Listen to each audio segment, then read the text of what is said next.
ये इतिहास भारतीय जनता पार्टी ने रचा, ये मोदी जी की लोकप्रियता के कारण है। सबका साथ, सबका विकास की और सबका विश्वास, इसकी नीतियों को लेकर चलने वाले काम के कारण है। गरीबों की भलाई, देश का विकास, आम जनमानस की सुरक्षा हमारा प्राथमिकता है और विकास और सुशासन भारतीय जनता पार्टी का दूसरा नाम।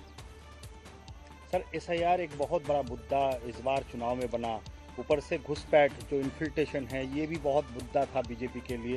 क्या लगता है बीजेपी की जो जीत हुई है, इस जीत के पीछे क्या ये 2 वजह बहुत बड़ी वजह है? देखिए, ममता बनर्जी की फर्जी वोटिंग, गुंडा राज, घुसपैठियों के वोट एक बड़ी ताकत रहती थी। उनकी उपलब्धियां तो थी नहीं, लेकिन बंगाल में कहा जाता था जहां टीएमसी का झंडा 10 गुंडा, अब चलेगा वहां कानून का डंडा। ये फर्क पड़ा है। बंगाल की जनता ने चाहा, ये चुनाव ममता वर्सेस जनता था। ममता हारी, जनता जीती। और जनता ने संकल्प ले लिया था कि टीएमसी का मतलब अब हो गया तुष्टीकरण, मर्डर, कट मनी। टीएमसी, इससे मुक्ति पानी। और जनता ने खुलकर वोट दिया। ममता जी के मन में भय पहले से था हारने का। 15 साल की कोई उपलब्धि थी नहीं तो बताती क्या। तो कभी आईपैक के डायरेक्टर को बचाने के लिए भ्रष्टाचार के मामले में वहां चले गई, सुप्रीम कोर्ट में एसआईआर के खिलाफ चले गई, सड़कों पर इलेक्शन कमीशन के खिलाफ चले गई, भ्रष्ट पुलिस कमिश्नर को बचाने के लिए चले गई। सारे जो गुनाह करने वाले उनको संरक्षण देने का काम किया। तो जनता क्या करती? जनता ने विरोध में वोट दिया। उनकी घबराहट, बौखलाहट, छटपटाहट दिखाती है कि ममता के मन में डर पहले से था। जनता ने तो केवल वोट डालने का काम किया है और भाजपा को प्रचंड जीत दिलाई। सर, अभिषेक बैनर्जी के खिलाफ लिफ्ट्स एंड बाउंस के खिलाफ बहुत सारे केसेस है, जिसमें से कई लोगों को अरेस्ट भी किया गया है। आगे क्या इस तरह का कुछ देख सकता है बंगाल, जिसमें दोषी को जो है सलाखे के पीछे देखेंगे बंगाल के लोग? दीदी और भाईपों के चर्चे तो यहाँ सबने सुने। तुष्टीकरण से लेके गुंडों की राजनीति, लेकिन गुंडों की भाषा क्या होती है अभिषेक बनर्जी ने बोल के दिखाई। देश के गृह मंत्री को ललकारते हैं कि 4 मई के बाद बंगाल आके दिखाना। अरे हिम्मत कैसी हुई अभिषेक बनर्जी की ये कहने की? इसका मतलब बंगाल की जनता के मन में कितना भय होगा, कितने डर के साए में जीते होंगे कि जो व्यक्ति देश के गृह मंत्री को ऐसा कह सकता है वो आम जनता के साथ कैसे पेश आता होगा। इसलिए यहां से 6,688 इंडस्ट्री पलायन कर गई, 110 लिस्टेड कंपनियां यहां पे बंद हो गई, लाखों युवा बेरोजगार हो गए। लेकिन करारा जवाब जनता ने दे दिया कि मोदी जी का और शाह का स्वागत है, क्योंकि बंगाल को सोनार बंगला बनाना है।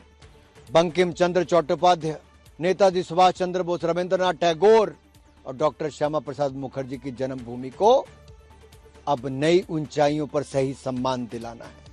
इसीलिए कमल का फूल खिलाना था, इसलिए डबल सेंचुरी लगी है, 200 सीट जीती है, प्रचंड जीत मिली।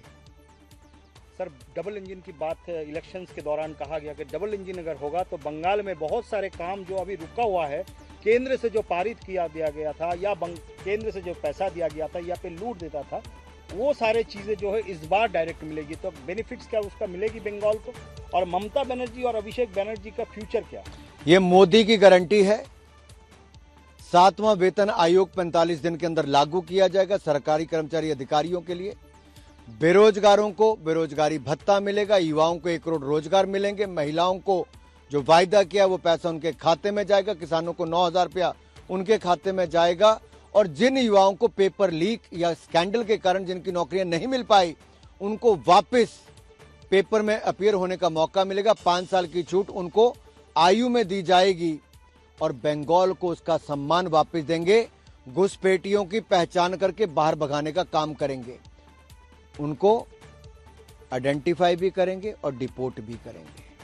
आरजीकर विक्टिम के मदर जो इलेक्शन में आप ही के पार्टी से कैंडिडेट हुए थे, उनकी जय जो है निश्चित हो चुकी है। क्या कहना है, ये किस तरह से इसके तरह का जीत है, आप लोग को क्या लगता है? जो उस मां ने सहा वो बहुत कष्टदायक और दर्दनाक है। किसी मां के जीवन में ये मुकाम नहीं आना चाहिए। एक बच्ची जिसका उज्जवल भविष्य उसने देखा था, उसके साथ जो हुआ वो कोई सोच भी नहीं सकता। लेकिन उसको न्याय राज्य की मुख्यमंत्री नहीं दिला पाई, लेकिन राज्य की जनता ने न्याय दिलाया है। मां को कानून बनाने वाला बनाया है। किसी और की बेटी के साथ ऐसा ना हो तो उसका हक दिलाने के लिए उसको भी विधायक बनाया है। ये भाजपा है जिसने उस बच्ची की मां को अवसर दिया और बंगाल की जनता ने उसको जीत का सेहरा बांधा है। ये है जमीन से जुड़े होने का फायदा। बंगाल को सोनार बांग्ला का नाम दिया जा रहा था बीजेपी के द्वारा कैंपेनिंग के दौरान, क्या सफल होगा इस बार? हमने जो कहा वो किया। 1967 में नक्सलवाड़ी से नक्सलवाद की शुरुआत हुई। पिछले 60 सालों में 126 जिलों तक नक्सलवाद फैला। देश की 10% आबादी उससे प्रभावित हुई। देश के संसाधन लूट लिए गए, देश के विकास को रोक दिया गया। लेकिन